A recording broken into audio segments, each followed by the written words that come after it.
बैठकर कथा को श्रवण करता है उसका काम सफल क्यों होता है? क्योंकि वो 3.5 करोड़ बार भगवान का नाम ले लेता है और भगवान को पुकार।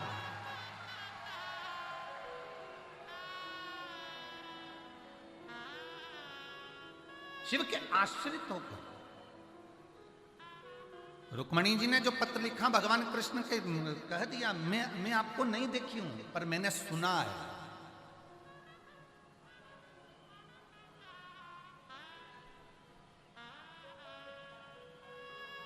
प्रथम भगति संतन कर संगा, दूसरी रति मम कथा प्रसंगा।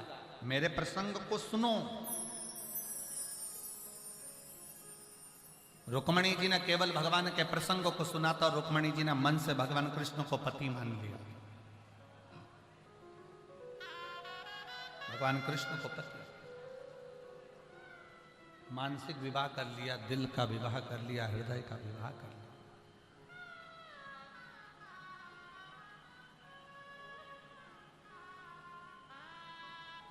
पर एक निवेदन, रुक्मणी जी ने किसी साधारण मनुष्य से दिल नहीं लगाया था, रुक्मणी जी ने वो द्वारका नाथ भगवान कृष्ण से दिल लगाया था।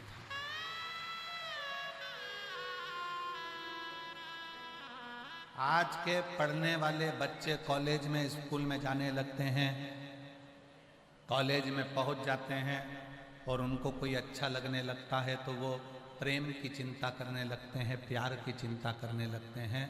मेरा निवेदन इस व्यासपीठ के माध्यम से है, प्रेम और प्यार की चिंता ना करते हुए अपनी एजुकेशन और अपने करियर की चिंता होना चाहिए। इतनी पढ़ाई करो, इतना विद्याध्ययन करो, एग्जाम का यदि टाइम आए, कंपटीशन एग्जाम में अगर बैठ रहे हो तो अपने परिश्रम को कम मत होने दो।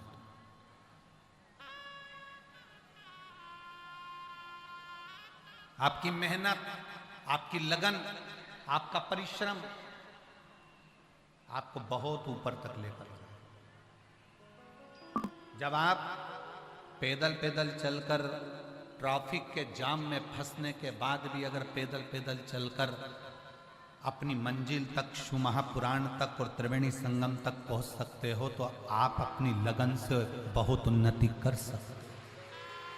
अपनी मेहनत में कमी मत आने दो, अपने परिश्रम में कमी मत आने दो, अपनी लगन में कमी मत आने दो। और मेरी जितनी माताएं बैठी हैं, मेरी जितनी जीजियां बैठी हैं, मेरी जितने जीजा बैठे हैं, जितने मेरे भाई बंधु बैठे हैं, उनसे निवेदन करूंगा, एग्जाम का जब टाइम आए, आपकी बेटियां पढ़ाई कर रही हो, आपके बेटे पढ़ाई कर रहे हो, एग्जाम के टाइम पर घर के लोगों से निवेदन है वो अपने बच्चों को ये मत कहना 10th चल रही है, फेल हो गया तो मैं तुझे बता दूंगी, नंबर कम आए तो मैं ये कर दूंगी। नहीं, आप अपने बच्चों का विल पावर मजबूत कर कर कहो मुझे गर्व है कि तू अच्छे नंबर लेकर आएगा और उत्तीर्ण कर कर बता। मुझे गर्व है तू अच्छा नंबर लेकर आएगा और तू आगे बढ़कर बताएगा। अपने बच्चों का विल पावर मजबूत करो। आप और हम लगे रहते हैं, ये हो गया तो तुझे सोच लेना, मैं तुझे गधा चराने भेज दूंगी ना, ये करने भेज दूंगी ना, जंगल में छोड़ आऊंगी ना, ये कर लूंगी ना। ना ना, अपने बच्चों को कहो कि मुझे विश्वास है कि तू 12th, तू 10th, तू एजुकेशन, तू जो भी कोर्स कर रही है, कर रहा है, वो सब तेरी सफलता की सीढ़ी है, तेरी सफलता की सीढ़ी।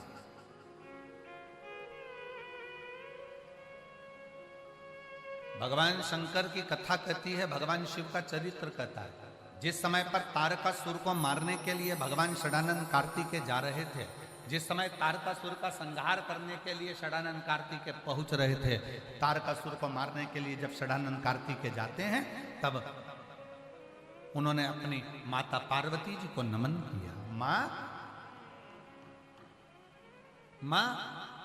मैं षडानंद कार्तिकेय को मारने के लिए जा रहा हूं। तुरंत माता पार्वती जी ने रोक दिया, सुनो कार्तिकेय रुको, ए स्कंद रुक।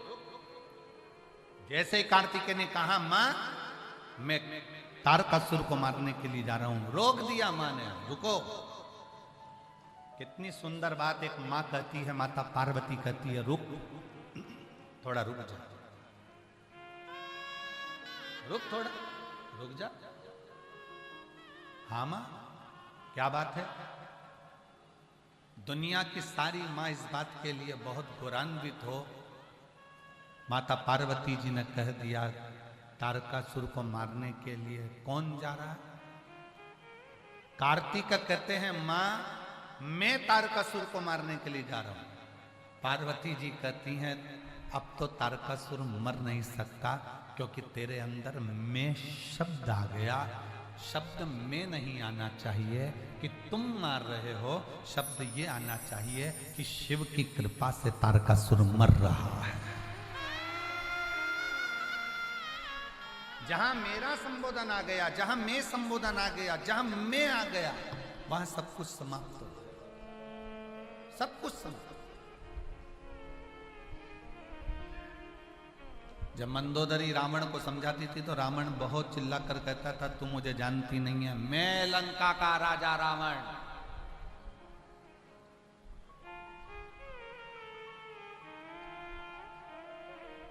मैं लंकाधिपति रावण।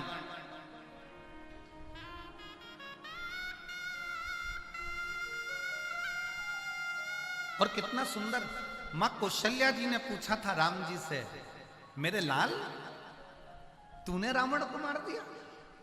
राम जी कहते नहीं मैया, मैंने रावण को नहीं मारा, रावण को मैंने नहीं मारा, रावण को मैंने मारा। रावण जो मेरा मेरा करता था, अभिमान के शब्द कहता था, अहंकार के शब्द कहता था, वो रावण खुद अपने आप में। ये हमारी भ्रांति है कि हमारे घर को हम चला रहे हैं, दुकान को हम चला रहे हैं, परिवार को हम चला रहे हैं, कुटुंब को हम चला रहे हैं, ये सब हमारी भ्रांति। आप जितना अच्छा सोचना चालू करोगे, जितना श्रेष्ठ सोचना चालू करोगे, जितना निर्मलता का भाव अपने भीतर प्रकट करोगे, उतना उतना परमात्मा नजदीक आते चले जाएगा। शिव को पाने का सबसे सुंदर तरीका क्या है? शिव को पाने का सबसे सुंदर तरीका है, अपने मन को साफ कर लीजिए, किसी के प्रति गलत बोलना नहीं, किसी के प्रति गलत सोचना नहीं, और किसी के प्रति गलत विचार लाना। हम गलत विचार लेकर आते हैं तो हमारा जीवन भी गलत होते चले जाते।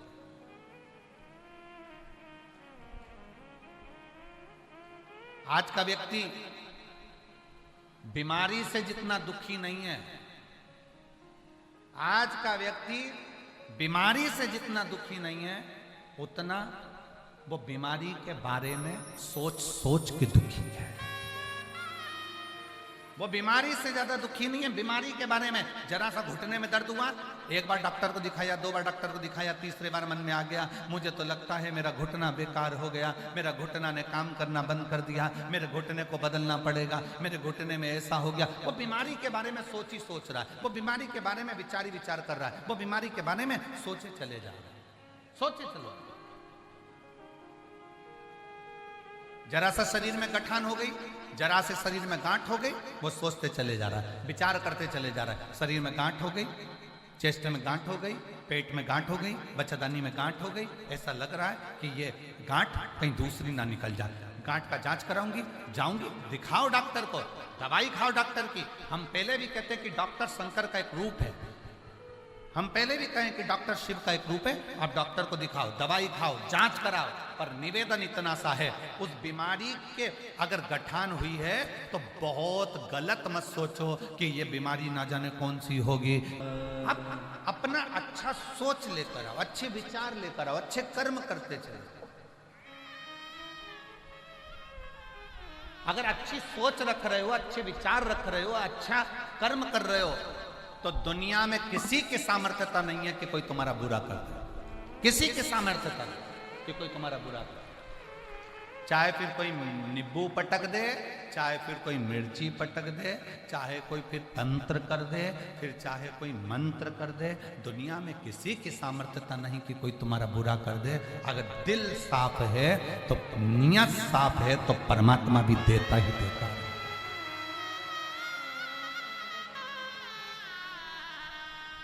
कितना सुंदर कहा, मन चंगा तो, जम के बोलो जरा, मन चंगा तो कठोते में गंगा।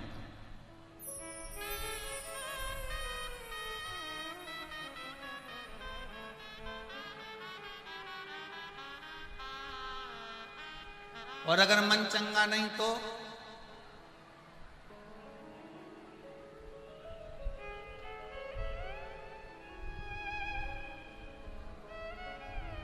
बहुत सारा करोड़ों का धन हो और मन चंगा नहीं हो तो भी फिर व्यक्ति नंगा की नंगा ही है। क्या मतलब? मन चंगा है तो कठोते में गंगा, और धन ऐश्वर्य वैभव बहुत कुछ है। हमने तीसरे दिन की कथा में आपको कहा था कि दाम, नाम और राम। दाम पकड़ोगे तो भी राम चले जाएगा और नाम पकड़ोगे तो भी राम चले जाएगा, और यदि राम को पकड़ लिया तो दाम और नाम दोनों तुम्हारे पास आते हैं। संपदा भी आएगी और ऐश्वर्य भी आएगा। आज दुनिया के लोगों ने परमात्मा को छोड़ दिया, आज दुनिया के लोगों ने भगवान को छोड़ दिया। जैसे ही षडानंद कार्तिकेय जी ने कहा मां मैं तारकासुर को मारने के लिए जा रहा हूं, मां ने रोक लिया। रुक रुक षडानंद कार्तिकेय रुको, स्कंद रुको, तुम कह रहे हो कि मैंने मारा, मैं मारने जा रहा हूं? यही तो भ्रम है दुनिया का।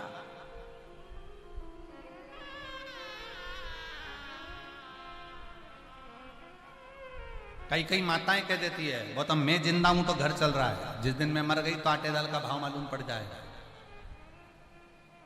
ये मैं का जो संबोधन है ना, ये बहुत भारी संबोधन है। होता है एक टीचर ने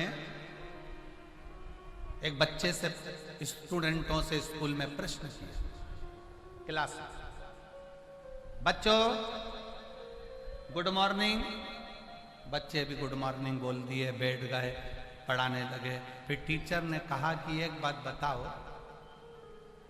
मैं जब दिल्ली से प्रयाग चला था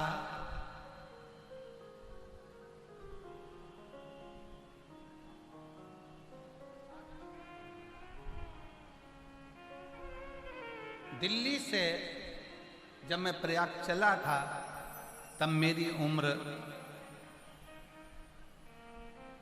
22 वर्ष थी। जब मैं दिल्ली से प्रयाग चला तब मेरी उम्र 22 वर्ष थी, तो अब मेरी उम्र कितनी होना चाहिए? अब ये कोई प्रश्न है? पर टीचर ने प्रश्न कराया, बच्चे बेचारे घबरा गए, अब क्या उत्तर दें, क्या बोलें। सब बच्चों से कहा बताओ मेरी उम्र कितनी है। एक बच्चा से खड़े होकर पूछा, बच्चे ने कहा गुरुजी ये कोई प्रश्न है क्या जिसकी हम बताएं कि तुम दिल्ली से प्रयाग चले थे तो तुम्हारी उम्र 22 साल की थी, या 50 साल के थे तो मेरी उम्र बताओ, या 60 साल के थे तो मेरी उम्र कितनी होगी?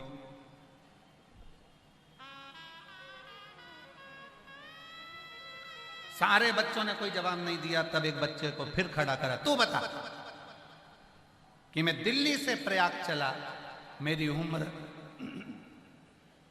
इतने वर्ष है, तो अभी मेरी उम्र कितनी है? इतने में बच्चा बोला, गुरुजी अगर मैं सही में बता दूंगा तो? गुरुजी बोले बता, पूछा ही प्रश्न मैंने इसलिए। तो कहा गुरुजी तुम्हारी उम्र 44 वर्ष है। गुरुजी ने कहा वाह, गुड बॉय, बहुत बढ़िया। इतना जोरदार बोला, पर तुझे कैसे मालूम कि मेरी उम्र 44 साल है? बच्चे ने कहा गुरुजी मेरे घर में मेरा एक भाई है 22 साल का, वो आधा पागल है।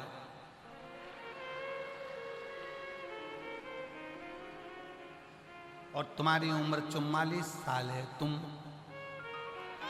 पूरे पागल हो। आपको ही, मेरे भाई की उम्र को मैंने दुगना कर दिया। ये कोई प्रश्न है?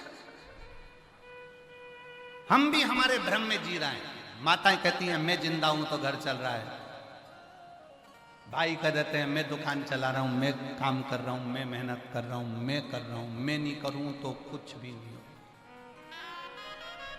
अगर मैं ना करूं तो कुछ ना हो, कुछ भी नहीं।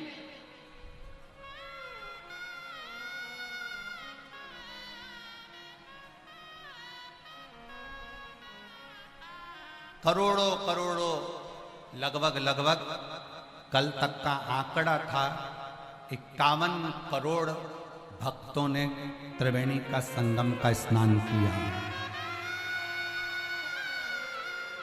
अब 51 करोड़ भक्तों को कौन संभाल रहा था? अगर संभालने वाला कोई था, माना प्रशासन ने पूरी पूरी बहुत व्यवस्थाएं करी, पर सत्यता तो ये है कि इतने करोड़ों को आना जाना, खाना, रहना, कब आ रहे थे, कब जा रहे थे, अगर प्रयाग वाले एकांत में बैठकर विचार करेंगे तो उनको लगेगा इसको बुलाने वाला, खिलाने वाला, सुलाने वाला, निलाने वाला कोई दूसरा नहीं था, स्वयं गंगा महारानी कर रही थी और अपने हाथ। सामर्थ्यता नहीं किसी की, सामर्थ्यता नहीं।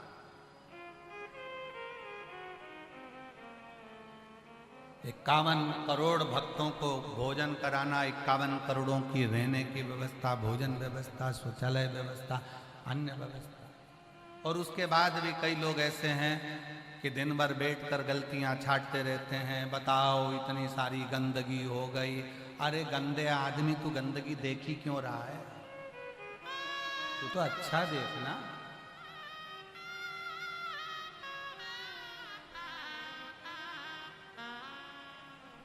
बहुत ऊपर उड़ता है गिद्ध, बहुत ऊपर उड़ता है गिद्ध, तो भी नीचे मांस का टुकड़ा देखता रहता है। कई लोग संसार में ऐसे हैं, बहुत ऊंचे औहदे पर बैठने के बाद भी गंदगियां ढूंढते रहते हैं, अच्छा ही नहीं ढूंढ पाते, अच्छा नहीं ढूंढ पाते। श्रेष्ठ ढूंढो,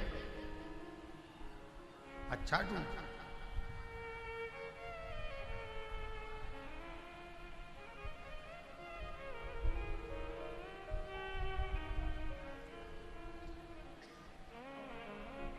यहाँ पर एक माता बैठी है जो अपने परिवार के साथ में कथा सुनने के लिए जब पहले दिन वहां से चली थी तो ट्रैफिक में फंस गई थी, बहुत भीड़ थी।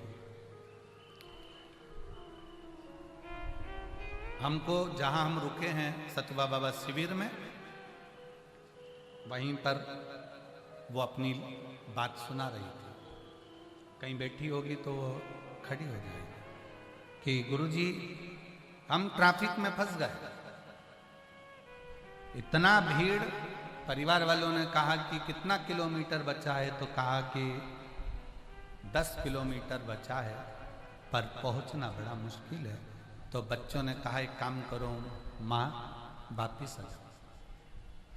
हम और वो महिला बैठी होगी, हम लोग जब वापिस जाने का विचार करा, तब हमने सोचा कि भोले बाबा, हम तो जब घर से चले थे तो एक लोटा जल चढ़ा के चले थे कि शिव महापुराण की कथा प्रयाग में सुनेंगे। कहीं बैठी होगी तो वो हाथ हिला सकती है कि एक लोटा जल चढ़ाकर चले थे कि बाबा हमको कथा सुनने को मिलेगी और हम कथा सुनेंगे, पर हम तो वापिस जा रहे हैं।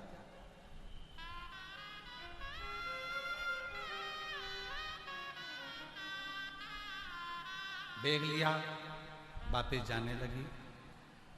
एक ऑटो वाला आया, ऑटो वाला आकर कहता है तुम वो प्रदीप मिश्रा कथा कर रहा है, वहां जाना है तुमको? कहाँ? सतुआ बाबा शिविर में। हाँ, तो कथा तो कल से चालू होगी। हाँ, चलो मेरे ऑटो में बैठो, मैं तुमको लेकर चलता हूँ।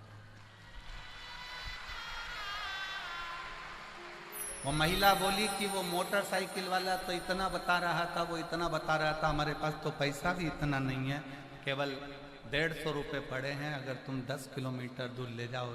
उसने कहा पैसे के लिए थोड़ी ना काम कर रहा हूँ, तू तो बैठ मेरी ऑटो में। ना जाने कौन सी गली गली में से वो ऑटो घुमा घुमा कर लाया और सीधे कोई ऑटो उस दिन अंदर नहीं आ रहा था, इसी पंडाल के बाहर मुझे छोड़कर चले गया, 1 रुपया भी लेकर नहीं, 1 रुपया। और मैं प्रयागराज के बेटों को, प्रयागराज की बेटियों को धन्यवाद दूंगा। कई बेटे बेटियां प्रयागराज के ऐसे हैं जिन्होंने भले पूरे मेले में जो भी व्यापार करा हो, दुकान लगाई हो, कार्य करा हो, मोटरसाइकिल चलाई हो, गाड़ियां चलाई हो, पर कई प्रयागराज के बेटा बेटी स्कूटी से, मोटरसाइकिल से बुजुर्गों को फ्री में पंडाल तक छोड़ रहे हैं और पंडाल से उनके पंडाल तक छोड़ रहे हैं। उनको नमन है, 1 रुपया नहीं। ये सहजता का विषय, ये सरल। कौन आता है कौन बुलाता है, महज ब्रह्म है, करता सब विधाता है, करने वाला तो शिव है। आप और हम तो माता पार्वती जी का ये शब्द अपने पुत्र के लिए, स्कंद के लिए, स्कंद ये मत के कि मैं तारकासुर को मारूंगा। तारकासुर को तू नहीं मार सकता। तारकासुर ने शंकर भगवान की वो आराधना करी है, तारकासुर ने वो वचन मांगा है। तारकासुर ने ये नहीं मांगा कि मैं शंकर भगवान से मरूं, तारकासुर ने मांगा कि मैं शंकर के पुत्र के द्वारा मरूं, क्योंकि शंकर को इतना प्रेम करता है तारकासुर। शिव जी को अकेला बैठा देखता है ना तो दिल दुखता है। इंद्र के संग इंद्राणी है, ब्रह्मा के संग ब्रह्माणी है, नारायण के साथ में लक्ष्मी है, सारे देवताओं की धर्म पत्नियां उनके साथ है। सती मैया जब जलकर भस्म हो गई, अकेला अकेले देवाधिदेव महादेव हैं। तारकासुर की आंखों में जल भर जाता है कि मेरे महादेव अकेले रह गए। तारकासुर ने विचार कर लिया, मरूंगा तो सही, पर शंकर भगवान को जोड़े से बिठा कर जाऊंगा तब मरूंगा, ऐसे कैसे मर जाऊं। और ब्रह्मा जी ने कहा वर मांग ले तारकासुर कहता है वर दीजिए, अगर वर देना है तो ऐसा वर दीजिए कि मैं मरूं नहीं, और कुछ वर मांग ले तो वर ऐसा दीजिए कि मरूं तो शिव के पुत्र के द्वारा मरूं, क्योंकि शिव का पुत्र जब होगा, जब शादी होगी तो मेरा मन खुश हो जाएगा, फिर भले मर जाऊं।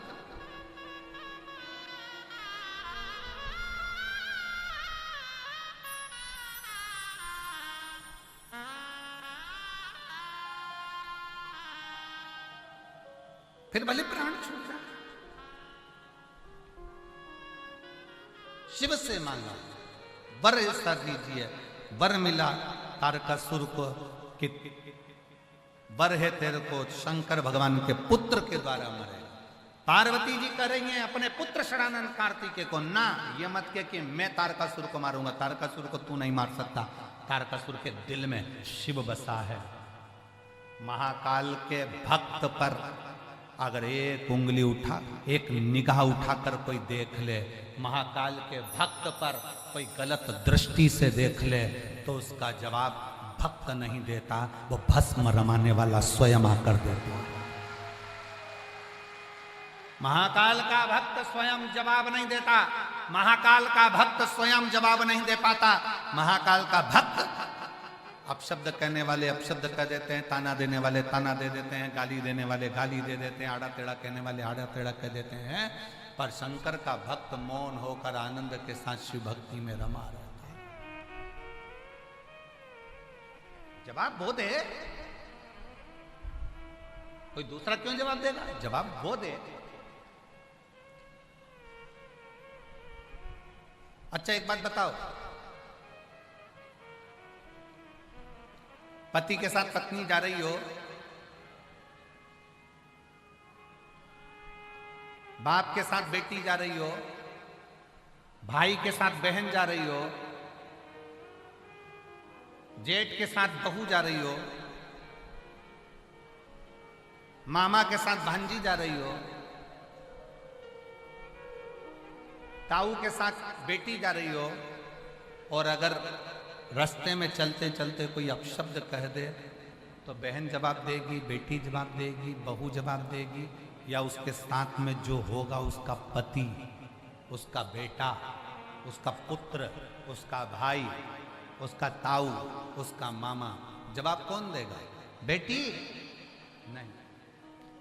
जब आप शंकर की भक्ति करते हो, एक लोटा जल चढ़ाने के लिए जाते हो, शंकर को एक लोटा जल चढ़ाने के लिए जाते हो, शंकर भगवान के मंदिर में सुबह सुबह पहुंचकर एक लोटा जल जब तुम चढ़ाते हो, सुबह के समय पर जाकर जब एक लोटा जल समर्पित करते हो, उस समय से लेकर 24 घंटे हर पल हर घड़ी शंकर भगवान तुम्हारे बाप बनकर तुम्हारे साथ साथ चलते हैं। अगर दुनिया की गलत दृष्टि पड़ती है तो जवाब स्वयं काल अधिपति महाकाल देता है। जवाब कोई दूसरा नहीं देता है, जवाब देता है काल अधिपति महाकाल। अकाल मृत्यु वो मरे, जो काम करे चंडाल का, काल उसका क्या बिगाड़े, जो भक्त हो महा।